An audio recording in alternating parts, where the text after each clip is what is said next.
Günäsi geçilen öňkü tutsalar Türkmen türmelerindäki paraxorlukdan habar berýärler. Türkmenistana garaşsyzlyk bayramy münasibetli ýylan edilen nowatdaky günä geçişlikde 829 türkmen raýaty hemde 4 daşary ýurt raýaty tutsawlukdan boşadyldy. Günäsi geçilen öňkü tutsawlaryň ýakyn howaslarlarynyň bir näçe Azatlyk radiosynyň habarçysy bilen söhbetleşikde türme tutsawlugyny ýerine ýetirýän dogan garyndaşlaryny günä geçiş sanawyny goşdurmak üçin $1000 $2000 çelip para bermäge mejbur bolanlyklaryny gurrun berdiler. Ahyl vilayatynyň ýaşaýjylary bolan öňkü tutsawlaryň ýakyn howaslarlary Azatlyk radiosynyň habarçysy bilen gurrundaşlykda Türkmenistanyň durmuşyň tas ähli ugurlaryny kerepleşen endemik korrupsiýanyň türkmen türmelerine de kök salanlygyny gurrun berýärler. Olar kaziýetiň karary esasyna durly aýplamalar bilen azatlykdan mahrum edilen öňkü tutsawlaryň tutsak edilen gününden başlap kaziýet höküminiň yglan edilen gününe çenli, galbertede türme möhletiniň başlanan gününden tamamlanan gününe çenli öldürüniň häkimetleri şol sany türme resmiýetlerine para bermäge mejbur bolanlyklaryny gurrun berýärler. Öňkü tutsawlaryň howaslarlary ilki başda tutsawlygyň ýa-ni kaziýet dinlenişiniň çaltyrak geçirilmegi üçin häkimet wekillerine para bermäge mejbur bolanlyklaryny aýdýarlar. Türmede kameralarym satyn alınýar. Tutsaw kameralarynyň nyrhy onuň hödürleýän şertlerine görä üýtgýär diýip öňkü benniýleriň howaslarlary aýdýarlar. Öňkü tutsawlaryň sözlerine görä türkmen türmelerini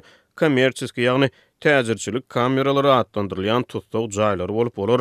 30-40 min manat aralygyna para bilen satyn alınýar. Türme resmiýetleri bilen gürleşip şol ýerleri satyn alyp bolýar. Her türlü ýollar bilen pul türmäniň içine salynýar we kameralar satyn alynýar. Türmäniň içine korrupsiýa giňden ýaýran diýip öňkü tutsawlaryň howaslarlary aýdýarlar.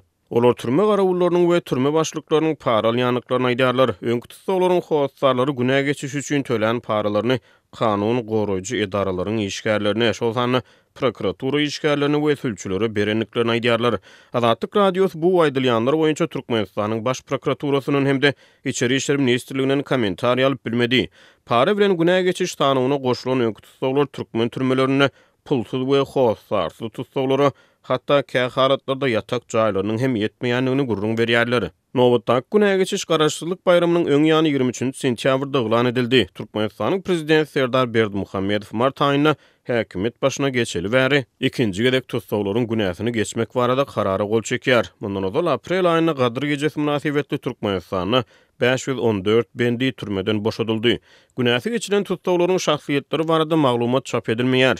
Ne Gadyr gejesi ne de garaşsyzlyk münasibetli yglan edilen amnistiýalarda ozal türkmen kaziýet tarapyndan günäli tapylyp uzak möhletli türme tutsawlygyna höküm edilen wujdan ýesirleriniň we syýasy tutsawlaryň atlarynyň bolup bolmanlygy ma'lum edilmeýär. Ýöne soňky günä geçiş tolkunyna türme tutsawlygyny ýerine ýetirýän belli estrada aýdymçysy Nazir Habibowyň azatlyga çykanlygy ma'lum boldy. Habibow 2016-njy ýylyň oktýabrynda neşe feriştelerini bir kanun ýurda getirmekde ýa-da onu satyn almakda aýyplanyp tutsak edilen ondan gowrak adamyň hataryna Türkmenistanyň döwlet telewizionyasynda görkezildi.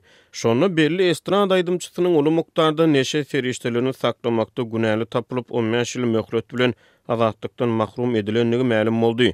Günä geçişligiň yglan edilmeginiň ýa-ni 24 sentýabrda Nazir Habibowyň aýaly Nazirity Habibowa özüniň Instagram hasabyna adamsynyň azatlygy goý berilýänligi baradaky şahatlykly habary paýlaşyp Türkmenistanyň prezidentine alkyş we minnetdarlyk sözlerini beýan etdi. World Prison Brief neşriniň 2021-nji ýyl boýunça çap eden soňky hasabatyna görä Türkmenistan türmilatynyň sany boýunça dünýäde iň öňnäki ýurtlaryň hataryna barýar.